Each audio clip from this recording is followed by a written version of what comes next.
160페이지. 완자책 160페이지. 오늘 나갈 게 중력 시스템이네요. 페이지 160페이지. 중력 시스템. 역학 시스템인가?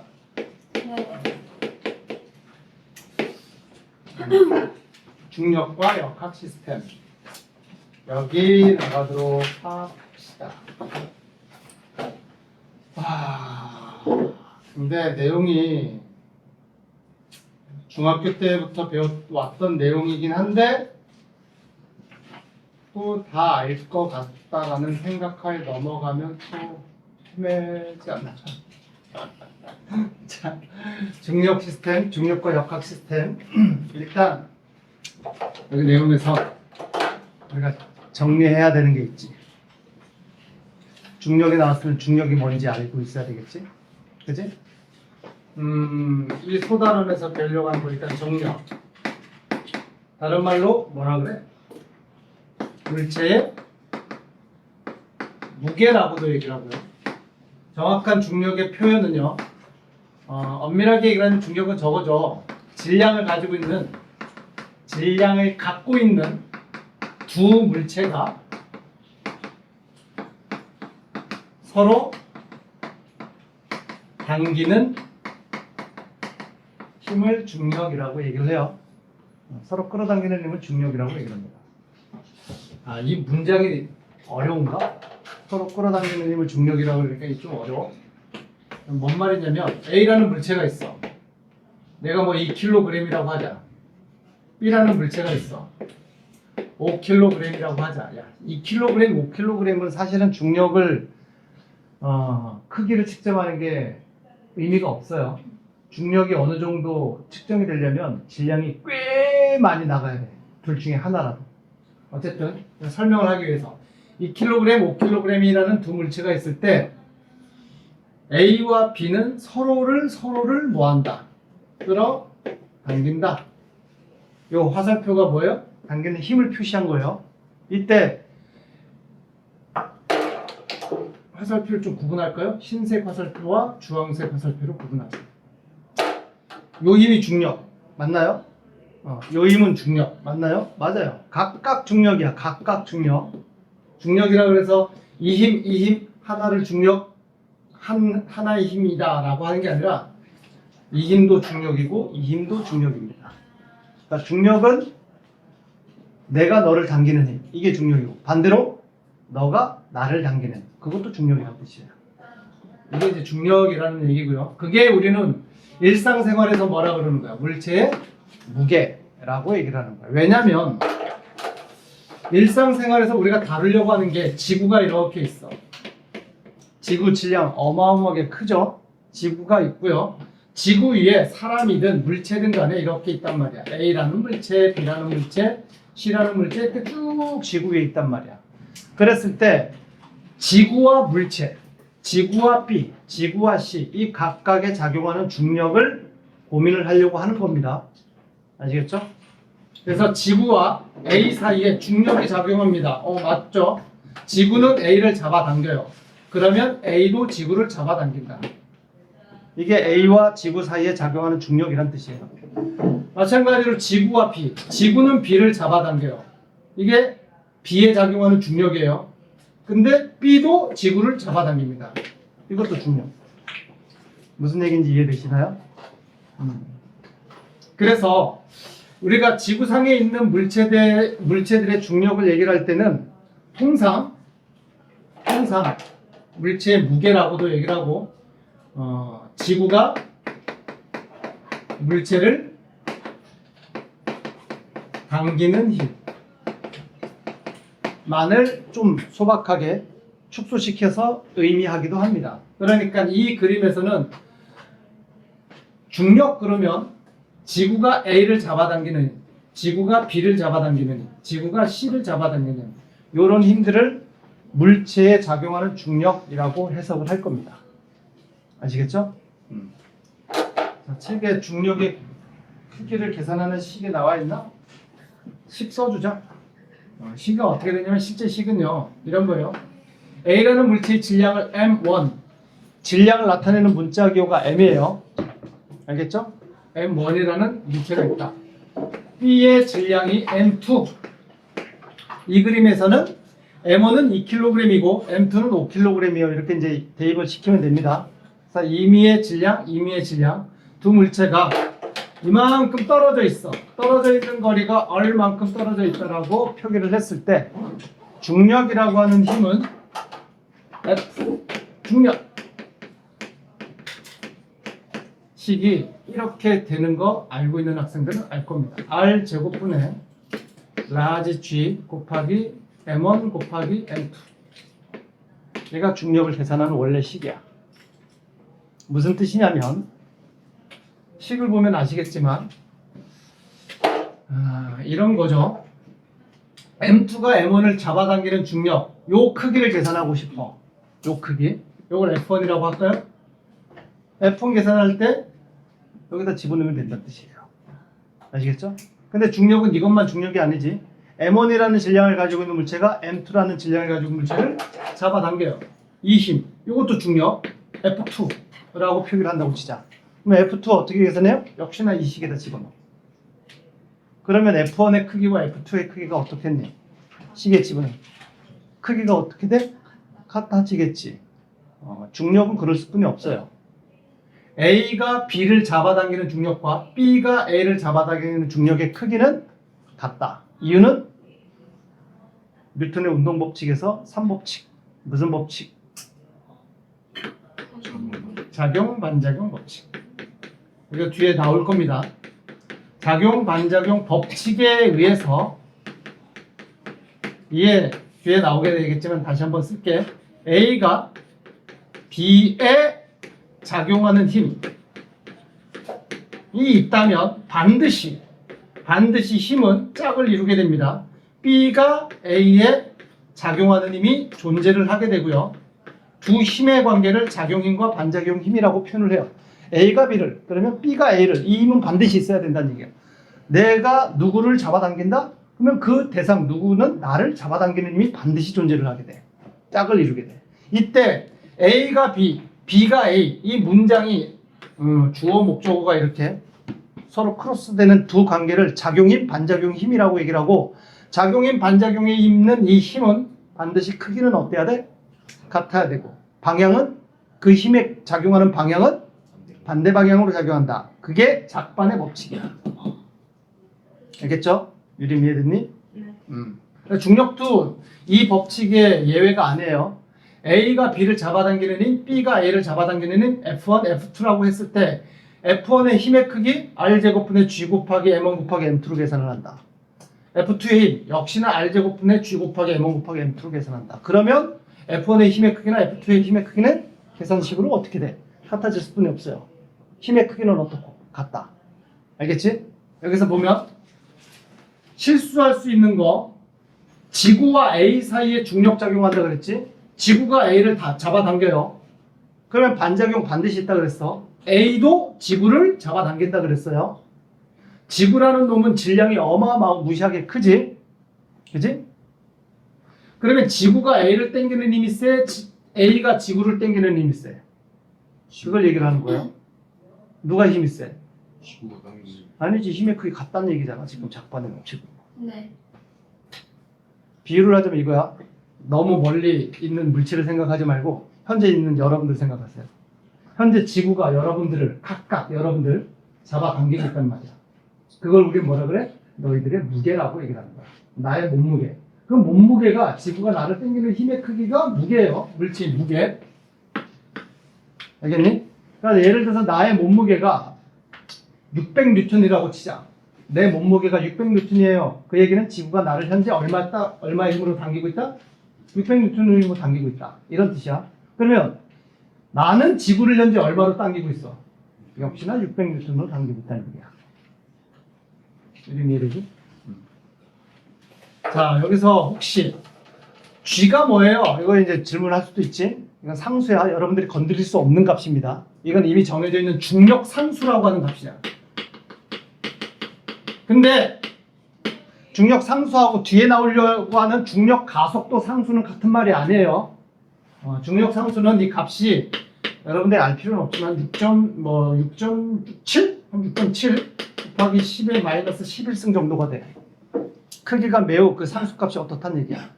매우 작아요. 하지만 정해져 있는 값이란 뜻이고 M1과 M2는 두 물체가 서로 작용하는 중력이 작용할 때 두 물체가 갖고 있는 질량 값이에요. 질량은 킬로그램 단위로 들어가야 됩니다. 아까 2kg, 5kg 정도면 중력 크기가 측정이 거의 된다 그랬냐 안 된다 그랬냐? 거의 안 된다 그랬어. 왜 그러냐면 중력 상수가 10의 마이너스 11승이잖아. 내 값이. 거기다가 2kg 들어가고 5kg 들어가면 2 곱하기 5 해봐야 10 되지. 네. 그러면 10의 마이너스 11승 곱하기 10 해봐야 10의 마이너스 10승이에요. 0.00001 정도. 그죠? 굉장히 힘의 크기가 작다는 뜻입니다. 그래서 실제로는 나와 여러분들 사이에 중력이 작용하고 있긴 하겠지만 측정 가능할 정도로 쎄 약해. 매우 약하다는 뜻이에요. 그런 건 무시. 그런 건 무시. 알겠어요? 그러면 중력이 어느 정도 측정이 되려면 M1이라는 질량 또는 M2라는 질량 둘 중에 적어도 한 놈은 질량이 꽤 뭐여야 된다는 얘기야. 적어도 질량 한 놈은 꽤 커야 된다라는 얘기입니다. 이해되셨죠? 만약에 달에 갔어. 지구가 아니라 달에 갔다고 치자. 달에 똑같은 지구에 있는 이 A를 달에 가져가서 옮겨놨어. 이것도 상상을 해봅시다. 그러면 달과 A 사이에도 중력이 작용해야 하네요.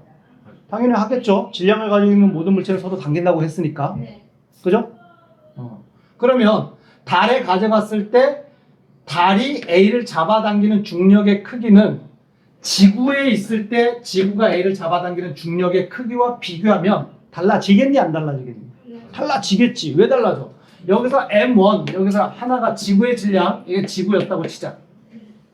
이게 A의 질량이었다고 쳐요. 그러면 달에 가져갔을 때는 달이 A를 잡아당기는 중력의 크기를 만약에 계산한다면 R 제곱분의 G 곱하기 달의 질량 곱하기 뭐가 돼? A의 질량 이렇게 들어가서 계산을 해줘야 될 거 아니야.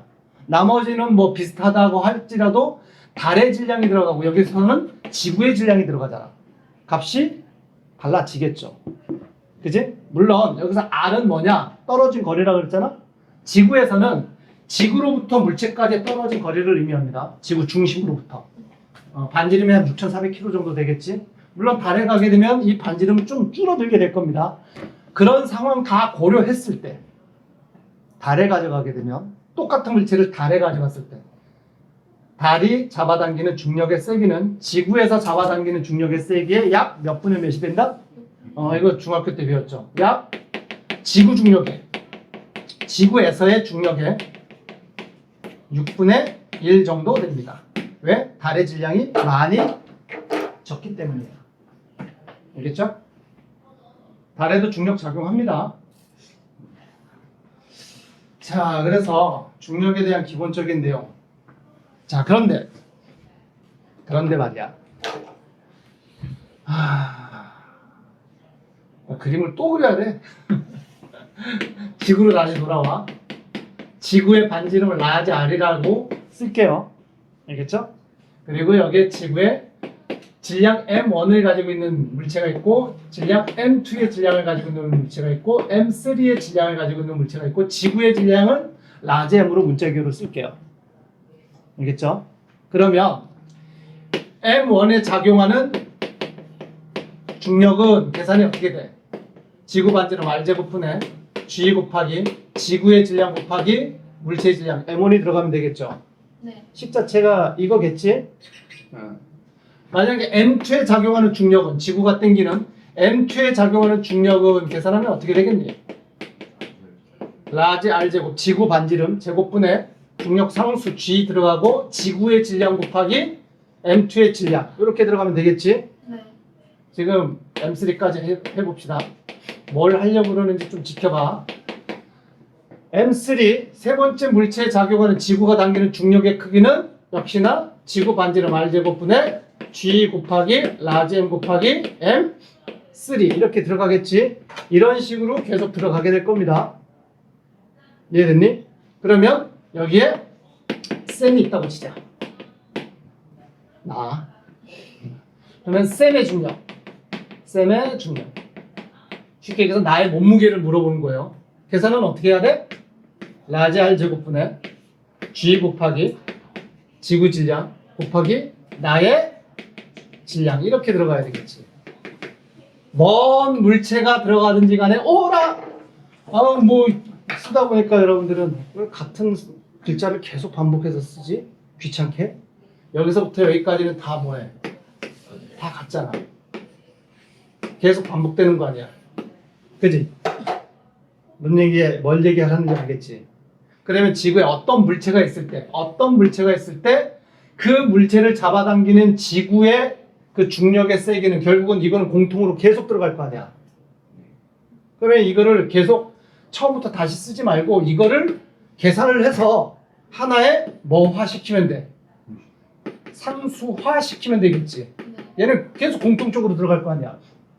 그리고 뒤에다가 뭐만 쓰면 돼? 그 물체의 질량을 그냥 곱해주면 될 거 아니야. 그지?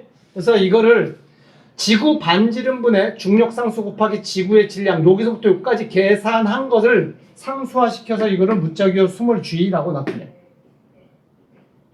문자기호 스몰 g라고 하는 거예요. 그래서 얘는 식을 정리하자면 우리는 이렇게 약속을 하게 됩니다. M1g, M2g, 얘는 M3g, 얘는 M3g 이렇게 쓰게 된다는 뜻이야. 알겠니? 이 값이 뭐예요? 그래서 G가 뭐야? 그래서 이게 중력 가속도 상수라고 하고요. 물론 지구 중력 가속도 상수예요. 달 중력 가속도 상수는 당연히 이 값보다는 얼마가 된다고? 약 6분의 1이 된다고. 그리고 이 값이 중학교 때부터 계속 배워왔던 암기해왔던 이 값이 얼마야? 이게 9.8 m/s 제곱. 단위는 m/s 제곱이고 지구 중력 가속도 상수가 9.8이라는 뜻이야. 알겠나요? 약 10으로 계산하면 됩니다. 그러니까 우리가 무게라고 하는 게 결국은 어떻게 계산돼야 된다는 얘기야. 물체의 무게는 물체 M2의 무게는 M3의 무게는 M3의 무게는 지금 어떻게 계산한다는 얘기야. 중력 가속도 G에다가 뭘 곱하면 된다는 얘기야. 그 물체의 질량을 곱하면 그게 무게가 된다는 뜻이에요.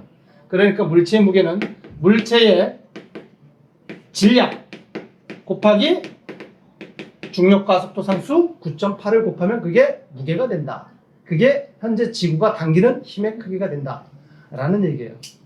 중력과 무게, 질량과 무게를 혼동하는 학생들 참 많아. 왜냐면 우리가 일상생활에서 구분하지 않고 쓰기 때문이야. 별로 구분 안 하잖아. 안 그래? 누군가가 나한테 질문을 할 거 아니야. 개인정보 같은 거. 요즘 살 빠진 것 같다. 몸무게 얼마니?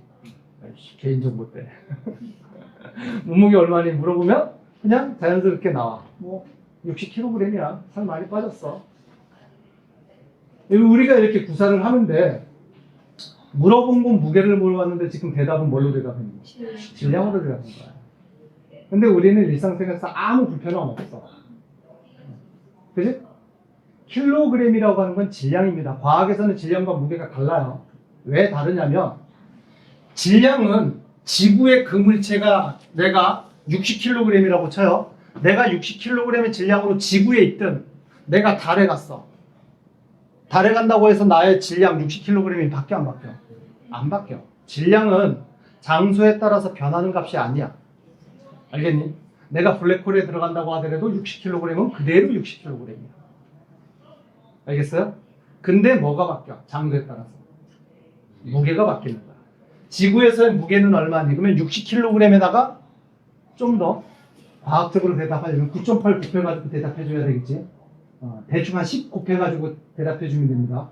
내 질량이 60kg이라면 대충 한 10 곱해서 9.8을 10으로 그냥 쓸 거예요. 그러면 내 몸무게는 정확하게 대답하면 약 몇 뉴턴이라고 대답해야 돼? 600뉴턴이다 라고 대답을 했어요.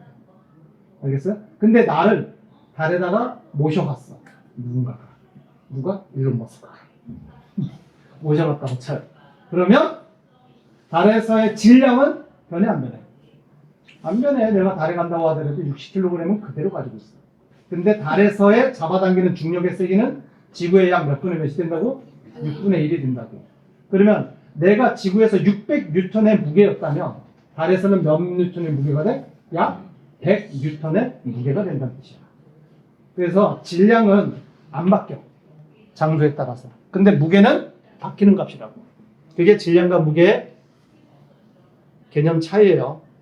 그리고 무게는 힘이기 때문에 단위는 당연히 뉴턴을 써요. 이거 곱하면 질량에다가 중력가속도 곱하면 이게 뉴턴이 됩니다. 여기까지 중력에 대한 기본 개념은 이해가 되셨나요? 네. 오케이. 중력 얘기하는데 좀 시간이 소요가 됐고 필요한 것들은 정리하도록 하시고요. 자, 그래서 이 단원에서 뭘 배울 건데 뭘 배우냐면 이런 거 배우려고 그래요. 단원에서 궁극적으로 배우려고 그러는 거. 중력을 받고 있는 공간에서 물체의 운동은 당연히 중력의 영향을 받으면서 운동을 하게 되겠지. 그래서 중력 공간에서, 중력장 내에서, 중력이 작용하는 공간을 중력장이라고 얘기를 하죠. 중력장 내에서 물체의 운동에 대한 내용들을 공부하려고 하는 겁니다. 자, 운동. 근데 기본 상식적으로 이건 알고 있어야 될 거예요. 물체의 운동에 대한 기본 내용. 응?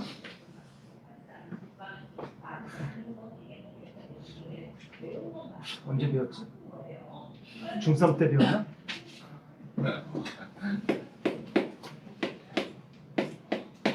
알죠? 이동거리. 이동한 거리. 변이라는 단어는 아세요?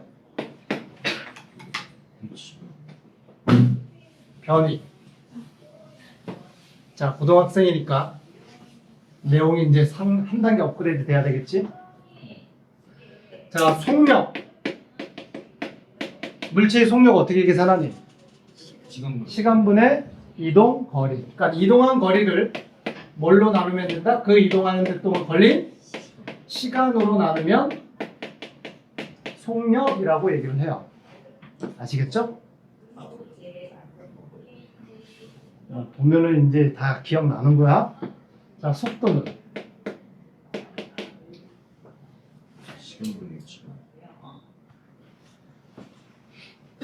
변이라는 단어도 아직 모르겠고 속도라는 단어 이게 이제 고등학교 나오는 단어지. 그 다음에 가속도는 아까 중력 가속도 상수할 때 그 가속도 있지? 네. 그 가속도는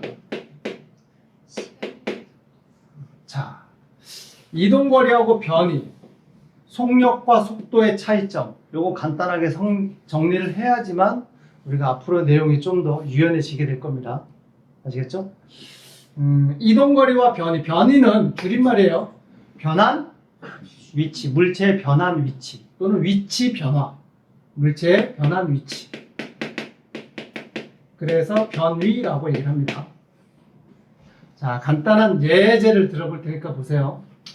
A라는 출발점이 있었어. B라는 도착점이 있다고 치자. 철수가 A에서 B까지 가. 알겠죠? 근데 길이 이렇게 나 있었어. 이 길뿐이 없대. 이름 알겠지? 직각이고 설정하는 거예요. 이렇게 가서 길 자체가 이 길뿐이 없다고 치는 거예요. 이 길이 4m, 이 길이 3m였다고 치자.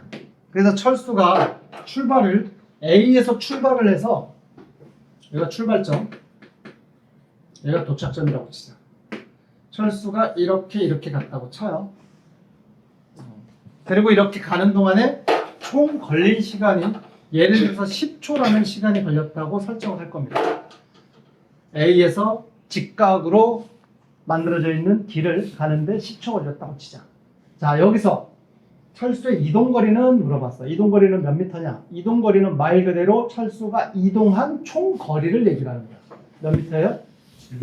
4m 가서 3m 갔으니까 7m가 됩니다. 알겠어요? 근데 철수의 변위는 얼마니? 그러면 변위는 변한 위치를 물어보는 거라 그랬지? 그러면 철수의 변한 위치는 중간 과정 다 생략하고 변한 위치라는 얘기는 처음 위치와 나중 위치의 그 변한 위치 값을 계산하라는 뜻이에요. 그러면 처음 위치, 나중 위치. 그러면 변한 위치는 이만큼의 철수의 변한 위치가 발생을 했지. 그러면 변이는 몇 미터가 나와? 5m가 나오게 된다. 그리고 변한 위치에는 방향이 정해져 있어. 방향이다. 변이는요, 방향을 가지고 있는 개념이야. 그래서 철수의 변이를 물어보면 크기는 5m고요. 변이의 크기는 5m고요. 방향은 A에서 B로 향하는 방향의 변이를 가져요. 라고 대답을 해야 돼. 방향이 꼭 들어가야 돼. 그래서 이동거리하고 변이의 궁극적인 가장 중요한 차이는 방향이 개념을 가지고 있는 걸 변이라고 얘기를 하고 이동거리는 방향에 대한 개념은 없어. 그냥 이동한 거리만을 얘기를 하는 거야. 이해되셨죠? 네. 그러면 이 과정에서 철수의 속력, 평균 속력은 얼마의 속력을 가졌니? 라고 물어본다면 속력의 개념은 시간분의 이동거리라고 그랬어. 알겠니? 이동거리는 몇 미터였다고? 7m였고요. 걸린 시간은 몇 초였다고 설정했어요? 10초라고 그랬어요. 그러면 이거 계산하면 약 얼마가 돼? 약이 아니지. 0.7 m/s가 철수의 속력이라고 얘기를 할 수가 있어. 근데 속도는 걸린 시간분의 변이를 속도라고 얘기를 한다. 이게 속력과 속도의 이제 개념 차이가 되는 거야. 걸린 시간분의 변이, 이걸 속도라고 얘기를 하고요. 그러면 속도는 얼마가 돼? 변이의 크기가 몇 미터였어? 5m였단 말이야. 발생된 변이가 5m였지? 네. 걸린 시간은 동일하게 10초가 들어가야 되겠죠? 그래서 0.5 m/s가 된다. 여기까지는 이해됐니? 그러면 머릿속에 이건 정리가 되겠지. 어떤 운동을 하든지 간에 변이의 크기가 이동거리보다 클 경우가 있어요, 없어요? 발생할 수가 없습니다. 그지? 예를 들어서 어떤 길이든지 간에 직선상에서 길을 갈 수도 있고 구불구불하게 길을 갈 수도 있는데 직선상으로 움직인다면 이때는 이동거리와 변이의 크기가 어때요? 같아요. 근데 구불구불하게 길을 가게 되면 이동한 거리는 이 전체 이동한 거리가 다 들어가야 되겠지. 근데 변이는 여기서부터 여기까지 변한 위치, 결국은 직선 최단거리가 변이의 크기가 된단 말이야. 따라서 변이의 크기는 절대로 이동거리보다 클 수가 없어. 관계는 그래서 얘 어떻게 되느냐, 이렇게 관계가 됩니다. 그럴 수뿐이 없어요. 그러면 속력과 속도의 관계도 당연히 이럴 수뿐이 없어요. 크기를 따졌을 때. 여기까지는 아시겠어요? 그러면 속력과 속도의 차이는 뭐예요? 역시나 속력. 우리는 간단하게 빠르기, 물체의 빠르기를 속력이라고 얘기를 하잖아. 그거를 수치화해낸 게 속력이잖아요? 그러면 속도는 걔네 뭐예요? 얘도 빠르기야. and 운동하고 있는 방향까지 들어간다. 왜? 속도를 계산할 때 변이라고 하는 게 들어갔는데 변이가 방향을 가지고 있다고 했잖아. 무슨 얘기인지 알겠니? 예를 들어서 철수가 자전거를 타고 가고 있는데 자전거의 빠르기가 5m/s였다. 지금 내가 5m/s라고 했을 때 이건 속력을 얘기를 한 거야? 속도를 얘기를 한 거야? 속력이야. 왜? 5m/s 이 정보에는 빠르기의 정보만 가지고 있잖아. 근데 앞에 한 단계 더 붙였어. 철수는 동쪽 방향 5m/s로요 자전거를 달리고 있었어요. 동쪽 방향이라는 방향을 언급했잖아. 그러면 동쪽 방향이면서 5m/s다. 그러면 뭘 얘기를 한 거지? 속도를 얘기를 한 거야. 그러니까 속도는 방향까지 포함되어 있다는 뜻이에요. 여기까지 이해됐니? 이해됐어? 끝으로 가속도. 이 얘기하느라고 여기까지 왔다. 가속도. 얘는 식선화, 걸린 시간분의 속도 변화. 속도 변화량. 이걸 우리는 가속도라고 얘기를 한다. 걸린 시간분의 속도 변화. 그러니까 속도의 변화가 생긴 걸 그 걸린 시간으로 나눈 걸 가속도라고 얘기를 하는 거야. 어떤 의미인지 아시겠나요? 봐. 우리 중학교 때 배웠던 운동 중에 크게 등속 운동이라는 게 있어. 기억나죠? 뭔 뜻이니 등속운동은? 속도가 일정한 운동이라는 게 등속운동이야. 아까 얘기해보자. 등속운동의 대표적인 예가 뭐였어요? 자연. 응? 등속운동의 가장 대표적인 예가 뭐가 있냐? 어? 아까 얘가 뭐가 있냐고. 얘가 일상생활에서 등속운동하는 대표적인 예가 에스컬레이터 이런 거 있잖아. 무빙워크. 대표적으로 무빙워크라고. 가만히 있어도 쥐 나를 움직여주게 하는 거. 속도가 일정하게 쭉 가잖아. 여기 있단 말이야. 그러면 봐봐. 무빙워크 위에 물체를 올려놨어. 그럼 얘 쭉 갈 거 아니야. t 이꼴 0초였을 때. 그러니까 0초란 얘기는 처음 봤을 때란 뜻이에요. 처음 봤을 때 얘가 2m/s로 가고 있는 중이었다고 치자. 어떤 상황인지 알겠지? 시간이 지났어. 2초 후에. 2초 후에 다시 봤더니 그때도 얘 속도는 얼마야? 2m/s로 가고 있는 중일 거란 말이야. 무빙워크는 속력이 일정하니까 t 이꼴 4초. 4초의 순간에 다시 봤어. 이 속력 얼마야? 계속 2m/s로 가고 있겠지? 이게 등속 운동이에요. 뭐 어려운 거 아니잖아. 그럼 이물질 가속도를 계산해라 그러면 가속도 얼마니? 정리해서 가속도는 예를 들어서 0에서 2초까지 요 구간 동안의 가속도를 계산하라 그랬어. 0에서 2초 동안의 가속도를 계산하라 그러면 걸린 시간에는 얼마 들어가면 돼? 걸린 시간 분의 각각 걸린 시간 분의 속도의 변화 들어가면 가속도라 그랬지. 그러면 걸린 시간에는 0에서 2초라고 했으니까 2초 동안 이렇게 들어가면 될 거고요. 속도의 변화. 처음 봤을 때 속도가 2m/s. 2초인 순간 그 순간 봤을 때 속도가 얼마야? 그러면 속도의 변화가 있어 없어? 없잖아. 속도 빨라지지도 않았고 느려지지도 않았단 말이야. 그러면 속도 변화값 자체는 0. 단위는 꼭 써주자. m/s. 이렇게 된단 말이야.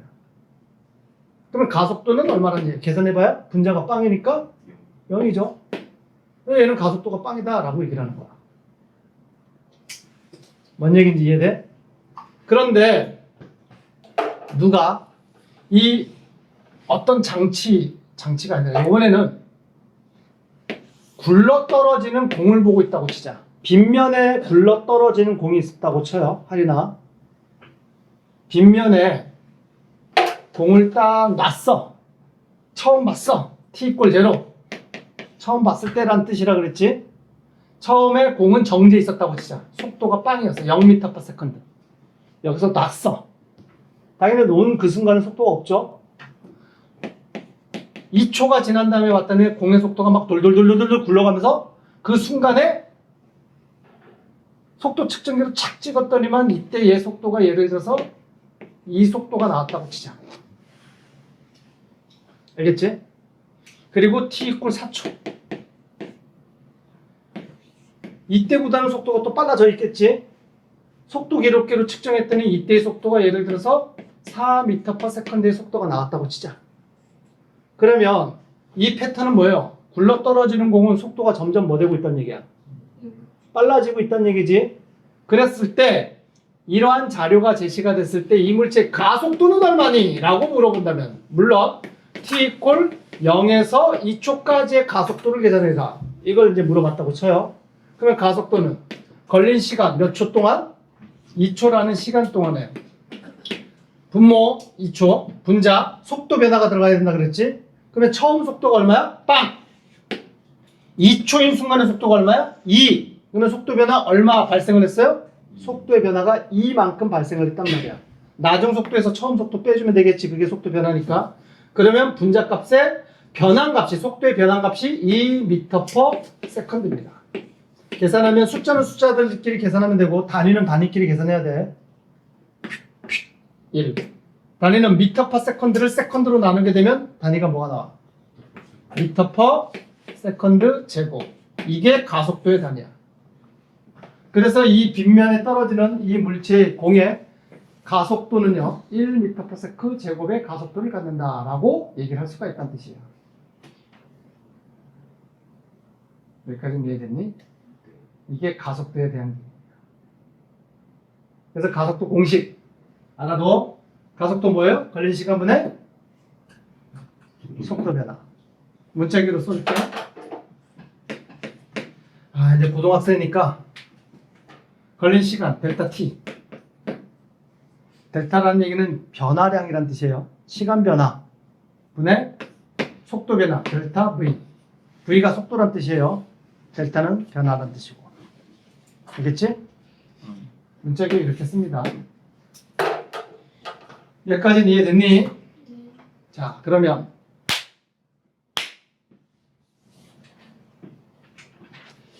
야, 굴러 떨어지는 공의 속력이 빨라지는 건 예상되죠?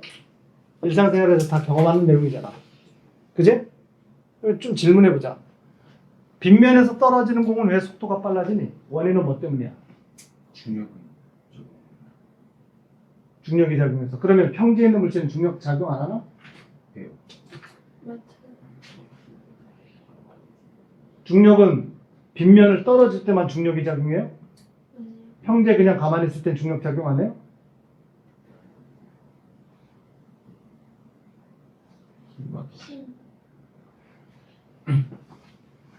오늘 할 얘기가 그 얘기야. 중력이 작용하는 거 맞고요. 평지에 있는 물체하고 다르게 얘는 힘의 평형이 이루어지지 않았어. 그러니까 우리가 그 힘을 알짜 힘이라고 표현하거든. 그러니까 물체에 작용하는 힘들이 여러 개의 힘들이 동시에 작용할 수가 있어. 그러니까 이런 얘기예요. 물체 하나에 힘 하나만 작용하는 게 아니에요. 예를 들자면 철수가 있어. 근데 영희가 철수를 막 잡아당겨. 옷깃을 자꾸 막 당겨. 근데 옆에 있는 민수가 또 당겨. 그러면 철수라는 한 사람한테 작용하는 힘이 일단 영희가 당기는 힘이 있고 민수가 당기는 힘이 있잖아. 두 개만 있겠니? 또 옆에 있는 무겸이가 당겨. 그럼 걔가 작용하는 힘도 있겠지? 그러니까 한 물체에는 하나의 힘만 작용하는 건 아닙니다. 여러 개의 힘이 동시에 작용할 수가 있는데 결국은 그래서 철수라는 한 물체에 작용하는 힘들의 토탈 합이 빵이면 그 힘들을 다 더했을 때 결국은 힘의 효과가 발생하지 않으면 우리는 물체의 알짜 힘이 빵이다 라고 표현하는 거예요. 네. 근데 영희가 10N으로 당기고 있고 민수는 5N의 힘으로 잡아당기고 있다고 치자. 이 경우에는 힘의 전체 합이 빵이 될 수가 없죠. 그지? 누가 좀 더 세? 영희가 좀 더 세지? 네. 얼마 세? 5N이 남아돌지? 그거를 철수에 작용하는 알짜 힘이라고 표현하는 거야. 알겠어요? 자, 그러면 빗면에 떨어지는 물체가 왜 속력이 빨라지냐? 다시 얘기해서 오늘 배우려고 하는 핵심 내용이 그거예요. 가속도 운동을 하는 물체가 있다면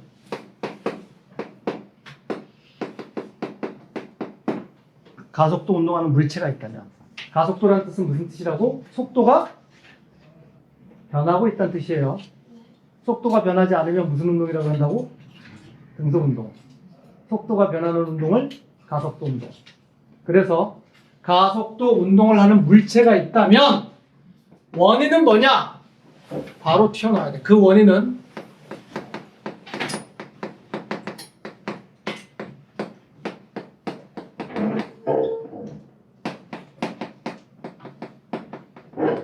알짜힘이 빵이 아니기 때문이다. 물체의 작용, 여기서 알짜힘이란 무슨 뜻이라고 그랬어요? 물체에 작용하는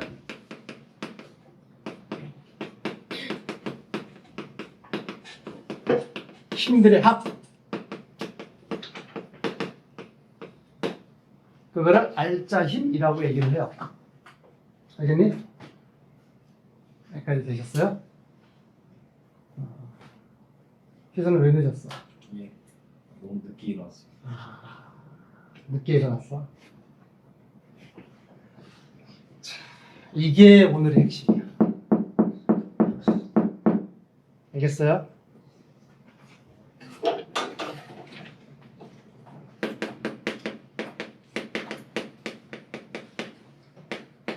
등속 운동은 속도 변화가 있다고 없다고? 이 운동 자체가 속도 변화 없다는 얘기지. 속도의 변화가 없는 운동이란 뜻이고요. 이꼴 가속도가 얼마란 얘기야? 빵인 운동이란 뜻이고,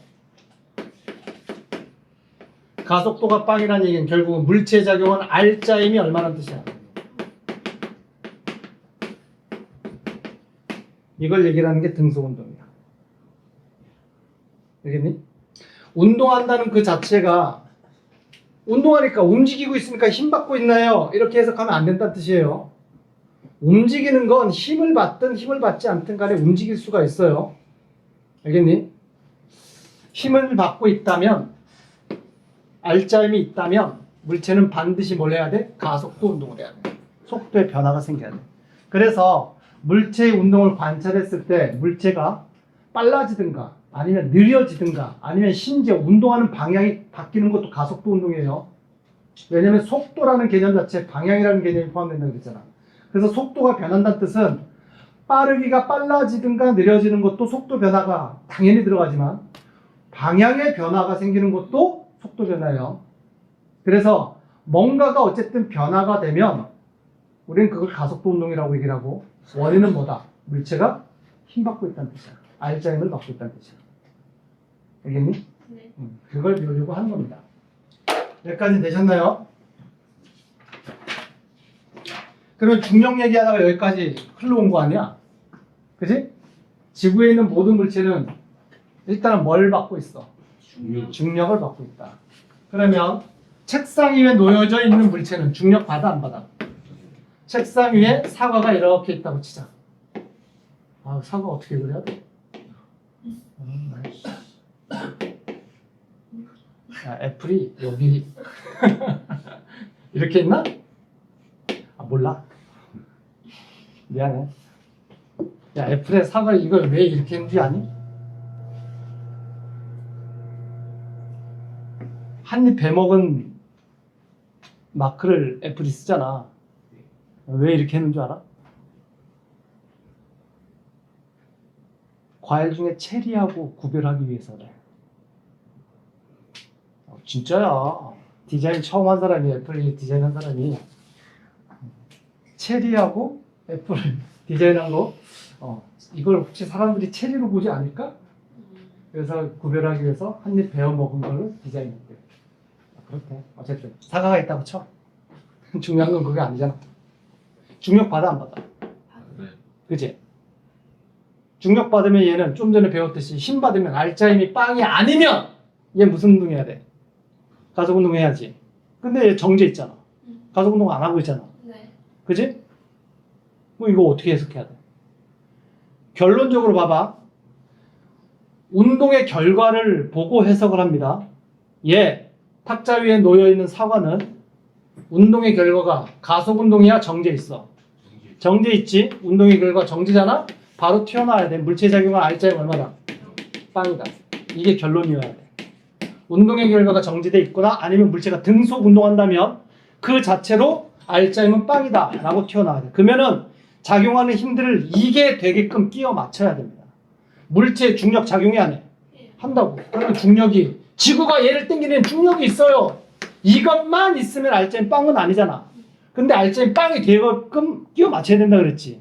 그러면 머릿속에 어라? 뭔지 몰라도 이 힘과 크기는 같고 반대인 위쪽으로 작용하는 힘이 있어야 된다는 얘기잖아. 그래야지만 이 힘과 이 힘이 서로 상쇄가 될 거 아니야. 그래서 R자임 빵이 돼야 되겠지. 이 힘이 있어야 돼. 이 힘 뭔지 아세요? 책상이 사과를 떠받치는 힘이야. 수직 항력이라고 표현하고 책상이 사과를 받치는 힘. 그래서 얘는 R자임이 빵이야. 그래서 정제 있는 거야. 받치는 힘이라는 게 도대체 뭐예요? 그러니까 쉽게 해서 이런 거야. 내가 이 리모컨을 떠받치고 있잖아. 내 손이 없으면 얘가 어떻게 되겠니? 떠받치는 힘이 없으니까 당연히 떨어지겠지. 중력받고. 근데 얘 떨어지지 못하게 내가 이렇게 떠받치고 있잖아. 그 얘기는 현재 내 손바닥이 리모컨을 뭐하고 있다는 얘기야? 떠받치는 힘이 있다는 얘기야. 아시겠어요? 모든 물체가 어쨌든 어떤 면에 있으면 떠받치는 힘은 당연히 작용하게 됐고요. 그걸 우리는 수직항력이라고 얘기를 합니다. 이해됐어요? 자, 야, 오늘 중력 시스템 들어가기 위해서 참 밑밥을 많이 깐다잉. 다 중학교 3학년 때 배웠던 거. 자, 여기 보자. 등속 운동에 관련된 그래프. 기억나는지 모르겠다. 이거는 기본 상식이고 기본 상식은 아니지. 배웠던 거니까 다시 한번 정리하는 거예요. 어떤 물체가 등속 운동한다. 그거에 관련된 그래프는 자, 일단은 시간이 지남에 따라서 그 물체의 이동거리 그래프는 어떻게 될까? 등속 운동을 하면 매 초마다 이동거리가 계속 어때요? 증가하고 있겠죠. 그지? 일정하게 증가해야 된다. 이게 등속 운동이야. 또한 등속 운동하는 물체를 시간에 따른 매 순간순간의 속력 그래프로 나타내면 어떻게 돼요? 등속 운동이라며 속력이 일정해야지. 이게 등속 운동에 대한 그래프예요. 그지? 네. 돼, 안 돼. 그래서 문장으로 이렇게 씁니다. 아, 이것도, 야, 이거 무슨 그래프라고? 시간. 비례 그래프지? 그럼 이걸 문장으로 표현하면 시간과 이동거리가 뭐 하고 있다? 비례한다. 그게 등속 운동이라고. 문장으로 쓰면. 등속 운동은 시간에 따라 이동거리가 비례한다. 이렇게 표현하면 등속 운동이에요. 근데 시간에 따라 속력은 뭐 하고 있다? 그냥 일정한 거예요. 변하지 않는 게 등속 운동입니다. 그러면 등 가속도 운동.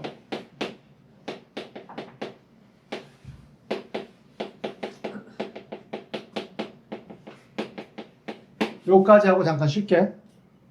혜린 알겠지? 아, 죽겠어.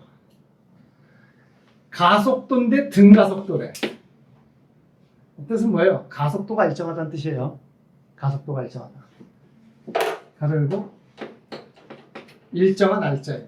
일정한